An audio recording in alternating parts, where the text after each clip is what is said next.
Another Monday for all of us, brothers and sisters, friends and relatives, as we listen to the word of the Lord. And today's Bible verse is taken from the book of Isaiah, chapter 64, verse 8 and 9. Yet you, Lord, are our Father. We are the clay, you are the potter. Do not be angry beyond measure. Lord, do not remember our sins forever. O look on us, we pray, for we are all your people. And in Tagalog, Gayunman o Yahweh, ikaw pa rin ang aming Ama. Kami ang putik, at ikaw ang magpapalayo. Ikaw ang sa amin humubog.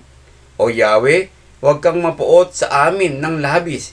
Huwag mo nang alalahanin, magpakailanman ang aming mga kasamaan. Mahabag ka sa amin, sapagkat kami iyong bayan.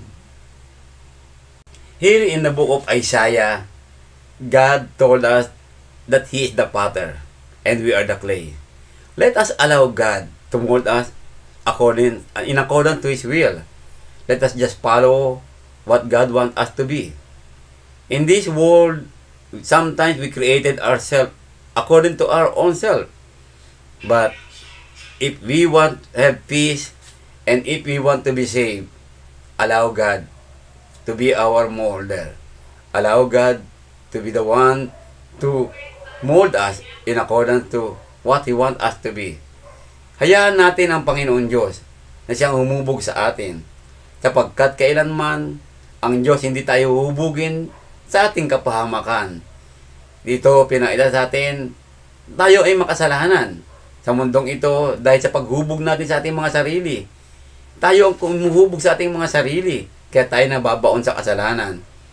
Kaya sabi nga ni Isaiah, Lord, huwag mo nang alalahanin ang aming mga kasamaan. Ito ay mangyayari kung hahayaan natin ang Panginoon ang siyang humubog sa atin. Ang mga kasamaan natin, mga kasalanan natin, ay kanyang patatawarin kung hahayaan natin ang Panginoon Diyos ang manguna sa buhay natin. Magpasakop tayo sa Panginoon. Let us humble ourselves to the Lord. And if we allow God, then the Lord will forgive us. He will not remember our sins anymore. Just allow the Word of God to mold us and follow the Word of God.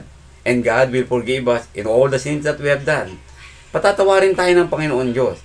Hindi niya na maalala ang ating mga kasalanan. Kung patuloy nating hayaan na siya ang magdilok sa ating buhay. Siya ang magpapalayok. Hayaan natin ang ating buhay sa Panginoon. Ibigay mo ang buhay mo sa Panginoon. Kailanman, hindi kanya pababayaan, and He will create you as a wonderful base. Kaya sa umagang ito mga kapatid, ang Panginoon ang hayaan mo humubog sa iyong buhay. Magandang umaga po sa inyo lahat.